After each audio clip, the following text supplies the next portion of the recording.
কষ্ট জানি হয়েছে আরে তোর একটা সুমা দিতে আমার আব্বুটার কত কষ্ট হয়েছে।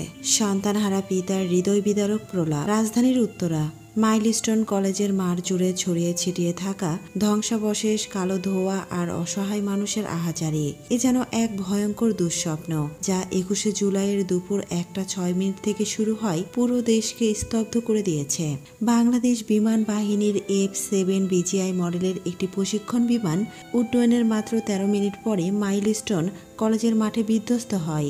মুহূর্তে আগুন ছড়িয়ে পড়ে আর সেই আগুন কেড়ে নেয় অসংখ্য তাজা প্রাণ। কিন্তু সেই ধ্বংস স্তূপের আড়ালেও সবচেয়ে বেশি কাঁদাচ্ছে এক পিতার আর্তনাদ। আমার আব্বুটার কত কষ্ট হয়েছে। হাসপাতালে বসে শুধু প্রলাপ করছিল জুনায়েদের বাবা। কান্না ভাঙা কণ্ঠে বারবার বলছিলেন, আমার আব্বা গরম ভাত খেতে চেয়েছিল।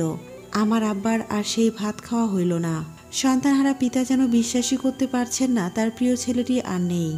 বারবার কাঁদতে কাঁদতে বলছিলেন, সকালে 2 ছেলেকে স্কুলে নামিয়ে দিয়ে গিয়েছিলাম।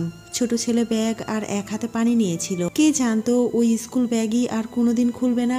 আমি তোকে শেষবারের মতো একটা চুমু পর্যন্ত দিতে পারলাম না আব্বা। জুনায়েদের পিতা জানালেন, তার ছেলে অনেক ভালো ছিল। বন্ধুরা তাকে কখনো কখনো ধরে মেরেও দিত, কিন্তু সে কোনোদিন তাদের নামে অভিযোগ করত না।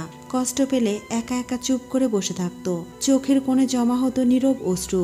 আমার ছেলে জুনায়েদ একদিন আবদার করেছিল, বাবা পরীক্ষা শেষে আমাকে সিলেটে বেড়াতে নিয়ে যাবে। সেই কথা রাখারও আর সুযোগ হলো না। ছেলের কথা মনে পড়ে পাগলের মতো আহাজারি করছে এই পিতা। এই ভয়াবহ দুর্ঘটনায় কত পরিবারেরই না জীবন এক নিমিষে তছনছ হয়ে গেছে।